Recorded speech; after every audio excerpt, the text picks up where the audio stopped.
And when you don't respond, they publish their fact check and tell the public that you weren't willing to respond. And then when you do respond with all the science and they have nothing to come up with, they simply don't publish it. So I don't even bother dealing with the fact checkers anymore, okay? Now, also, if you are a college or university student or a parent of a college and university student, could you put up your hand, please? All right, that's great. So there's an awful lot of you here. So what I want to let you know is, because I see it as a microcosm of the larger world, I just want to give a bunch of you who aren't involved with the colleges and universities right now an idea of what's going on in these places. So, at the University of Guelph, we have more than 99% of the people vaccinated, okay? And yet everybody on campus is still required to mask, physically distance, stand on those signs on the ground. They're told which doors to enter, which doors to exit, when to enter, when to exit.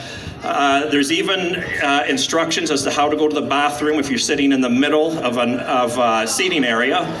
In our cafeteria, students have been criticized for taking too long to eat and putting the professors at risk of death.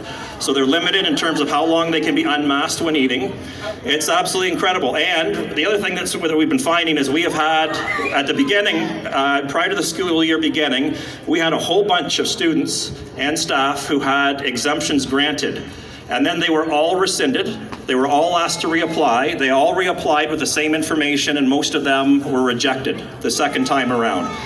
And I'm feeling awful right at the moment because on Friday there were 5 staff members whose jobs were rescued on the basis of participating in a clinical trial here in Canada.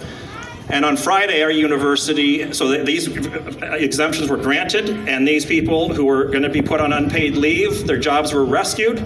And on Friday, those exemptions were rejected. They were rescinded. And these people were sent home. At the end of the day, they're given 1 more week of pay and they're done. And they can't, and this is the thing, and they can't apply for EI, employment insurance. So they're literally left with 0 income in 1 week.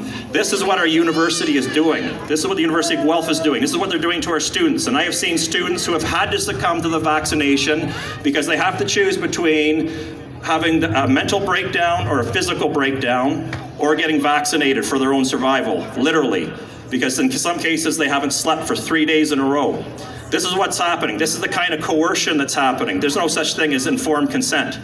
And one other thing that I want to point out here, so that's the kind of stuff that's happening right now that's just so wrong.